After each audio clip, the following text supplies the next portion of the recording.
Hi everyone, मैं हूँ RJ Apoorva आप सभी के साथ। और आप सभी को मैं बताना चाहूंगी कि मेरे साथ हैं Aastha Khandelwal, winner of elite Miss Rajasthan. Hi Aastha, कैसी हैं आप? हाय अपूर्वा, मैं बहुत बढ़िया। ओके, तो हम बहुत सारी बातें आस्था से करने वाले हैं। सबसे पहले आस्था, मैं आपके बारे में जानना चाहूंगी, प्लीज हमें अपने बारे में कुछ बताएं। मेरा नाम आस्था खंडेलवाल है, मैं जयपुर से ही हूँ और मैं एक सॉफ्टवेयर इंजीनियर भी हूँ। ओके। और मैं एक नेशनल लेवल बास्केटबॉल प्लेयर भी हूँ। आस्था, आपने बताया कि आप बास्केटबॉल भी खेलती थी, आप इंजीनियरिंग भी कर रही थी, तो आपने ये क्यों डिसाइड किया कि आपको पेजेंट में जाना है और पार्टिसिपेट करना है मॉडलिंग में? जी, मैं ये कहूँगी कि मॉडलिंग को मैंने नहीं चुना, मॉडलिंग ने मुझे चुना है। ओके। मैं तो अपने फ्रेंड्स के साथ कैफ़े में बैठी थी एक दिन एंड सडनली एक जो थी मैम, उन्होंने मुझे अप्रोच किया। उन्होंने मुझसे आके मेरे बारे में पूछा और कि मैं क्या करती हूँ, कहाँ पढ़ती हूँ, वगैरह वगैरह। फिर उन्होंने मुझसे पूछा कि आपने मॉडलिंग की है। मैंने कभी नहीं की एंड मैं ऐसे थी कि इन्होंने मुझसे ये ऐसा वियर्ड क्वेश्चन क्यों पूछा, कोई नहीं पूछता। तो मैंने मना कर दिया। फिर उन्होंने अपने ब्रांड के बारे में बताया, वो बहुत बड़े ब्रांड से थी। उन्होंने बताया कि हम ऐसे ऐसे हमारा एक ब्रांड है जिसके लिए हम एक मॉडल ढूंढ रहे हैं और आपका फेस हमें अच्छा लगा है, तो क्या आप मॉडलिंग करेंगे? उस टाइम पे मेरा वेट था 65 kg। I was already on my weight lose journey. तो मुझे लगा कि मॉडलिंग तो एकदम लीन पतली लड़कियां करती हैं एंड मैं थोड़ी हेल्दी हूँ। बट मैंने कहा चलो ठीक है, लेट्स ट्राई इट। वो मेरा फर्स्ट जो मॉडलिंग का जो था, the vibe I was getting, it was amazing. उस वक्त मुझे लगा कि ये चीज मेरे को इतनी एफर्टलेस लगी और इतनी अच्छी, मैं इंजॉय कर रही थी। लाइक आप पढ़ाई करते हो तो आपको बहुत वो होता है कि यार पढ़ना पड़ता है, and that's the point I decided that I want to go into this field. And after that during December last year, तब मैं इस पेजेंट का अचानक से एक वीडियो इंस्टाग्राम पे आया, मैं देख रही थी and then I just got more into this page एंड मुझे पता चला कि ऐसे ऐसे एक पेजेंट हो रहा है राजस्थान में, गौरव गौर सर एलीट मिस राजस्थान ये करा रहा है। लेकिन उस टाइम पे क्योंकि मैं फिजिकली थोड़ी फिट नहीं थी, मैं थोड़ी हेल्दी थी, तो मैंने डिसाइड किया कि मैं नेक्स्ट ईयर करती हूँ and that's how I got into this. I was among 1200 girls. I gave audition among them and then I got selected, finalized, and then you know the rest. Okay, nice. जैसा अभी आपने mention किया कि आपकी wait losing journey रही है, तो उस जर्नी के बारे में भी हमें कुछ बताएं। जी, मैं बचपन से क्योंकि स्पोर्ट्स में रही हूँ तो मैं काफ़ी पतली थी, लाइक एकदम सूखी लकड़ी बोल सकते हैं। फिर मैंने बास्केटबॉल छोड़ दिया बिकॉज मैंने स्पोर्ट्स एकदम से छोड़ दिया एंड मेरी डाइट वही चल रही थी एंड मैंने साइंस मैथ्स ले ली थी, तो मुझे सिटिंग ज़्यादा करनी पड़ती थी पढ़ाई को लेके।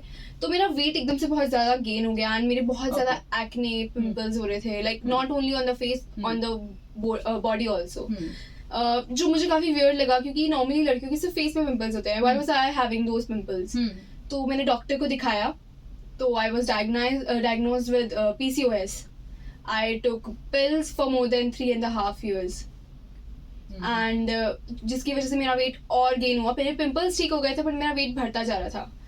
फिर जब मैं सेकेंड ईयर में आई थी और मैं काफ़ी लाइक कॉलेज में आके काफ़ी मैं इतनी एक्सरसाइज वगैरह करती थी, I had already join the gym.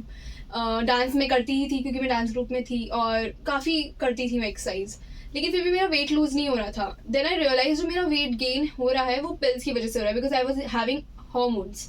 सो मैं उन पिल्स को मैंने छोड़ दिया एंड देन आई डिसाइडेड कि मैं खुद से वेट लूज करूंगी and I'll heal PCOS myself. Okay. Yoga and everything.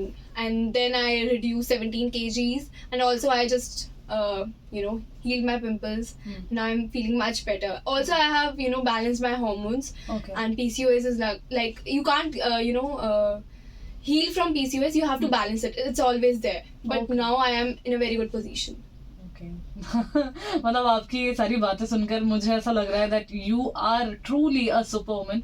और हम हमारे शो में बेसिकली इसी बारे में बात करते हैं कि कैसे एक वुमन जो है वो कितनी सारी चीज़ों से गुजरती है, उनसे निकल कर आगे बढ़ती है और फिर वो अचीव करती है जो वो करना चाहती है। तो मैं आपको कहना चाहूँगी कॉन्ग्रेचुलेशंस मेरी तरफ से। और मैं आपसे ये भी पूछना चाहूँगी कि जब आपको इतना ज़्यादा बॉडी शेमिंग किया गया, आपको इतने ज़्यादा कॉमेंट्स आपको ऐसे मिले, तो आपने उस चीज को कैसे डील किया?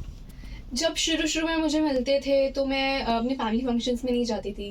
लाइक कोई वेडिंग हो रही है 2 महीने बाद, तो मैं ऐसे थी कि मुझे 2 महीने में मैं कम साइज का आउटफिट लेती थी एंड मैं क्रैश डाइटिंग करती थी, भूखी रहती थी, फास्टिंग करती थी, GM डाइट जो होती थी वो भी ट्राई की थी मैंने, एंड मैं ऑफ कोर्स फेल हो जाती थी, एंड मैं वो फंक्शन स्किप कर देती थी।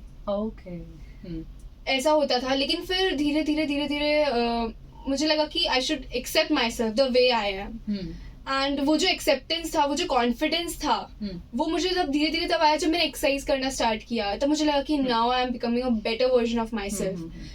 तो उससे मुझे काफ़ी कॉन्फिडेंस मिला, तो उससे मैंने धीरे धीरे जब लोग मुझे मिलते थे तो मुझे एज अ मोटिवेशन लेती थी कि अच्छा ठीक है, इसने मुझे अभी भी मोटी बोला या कुछ भी बोला, वो भी बॉडी शेमिंग की गई, उसी को अपनी स्ट्रेंथ बना लिया। या I think that is truly beautiful. और मैंने सुना कि आपने ये सारी जर्नी जो वेट लूज की थी वो लॉकडाउन में भी स्टार्ट कर दी थी। या लॉकडाउन में I was like successful in losing weight. Before that I was unsuccessful because I was following all type of keto GM diets. Okay. तो लॉकडाउन कई सारे लोगों के लिए हम कहते हैं कि बुरा रहा, और ऑब्वियसली रहा भी, बट आपने उसको एक पॉजिटिव चेंज लिया और है ना अपनी गोल की तरफ आप बढ़ी उसके थ्रू। तो कॉन्ग्रेचुलेशंस उसके लिए। और मैं आपसे ये पूछना चाहूंगी कि एलीट मिस राजस्थान बनने की जर्नी, जब आपने पार्टिसिपेट किया और उसके बाद विनर बनने तक की जो जर्नी थी, वो कैसी थी आपकी?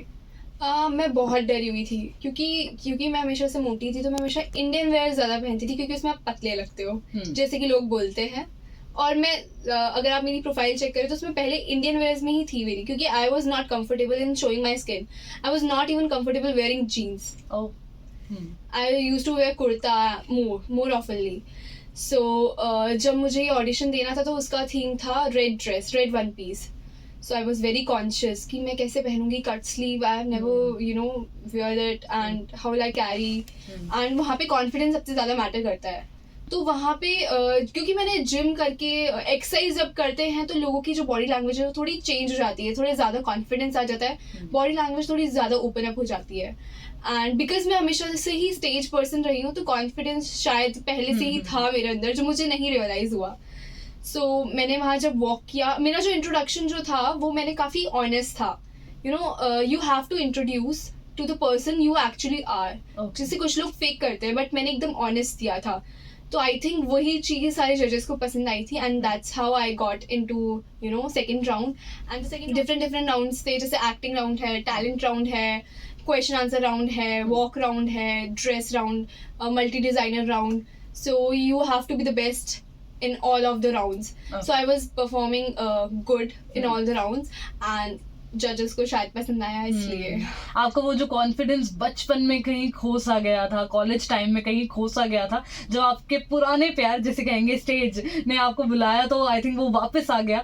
और उसी ने आपको एक स्ट्रेंथ दी कि आपको आगे बढ़ना है और आगे बढ़ते ही जाना है। Amazing, that is. I felt like the Manushi Chiller scene was refilming again, and it was amazing. I'm still processing that moment. मैं जब भी वो वीडियो बार बार देखती हूँ और मुझे ऐसा लगता है कि वो फिर से हो रहा है, and I just get those goosebumps again. Okay, nice, beautiful. जैसे कि आपने बताया कि आप PCOS से गुजरी थी, तो मैं आपसे बस ये कहना चाहूंगी कि जो females they are out there और PCOD, PCOS इस सब से वो गुजर रही हैं, आप उन्हें क्या मैसेज देना चाहेंगे? मैं उन्हें ये मैसेज दूंगी कि सबसे पहले लोग हम सबको एक तो मिसजज करते हैं, उनको समझ नहीं आता कि ये जो हमारे साथ है इनको क्या हो रहा है। एक्चुअली PCOS में बहुत ज़्यादा मूड स्विंग्स होते हैं। सो जिस इंसान को PCOS होता है वो खुद को ही समझ नहीं पाता कि चल क्या रहा है उसके साथ, और जो उसके साथ लोग होते हैं वो बिल्कुल ही हैंडल ही नहीं कर पाते उस इंसान को, एंड वो उसकी पर्सनैलिटी में ब्लेम करते हैं कि ये इंसान है ही ऐसी, but it is not the case.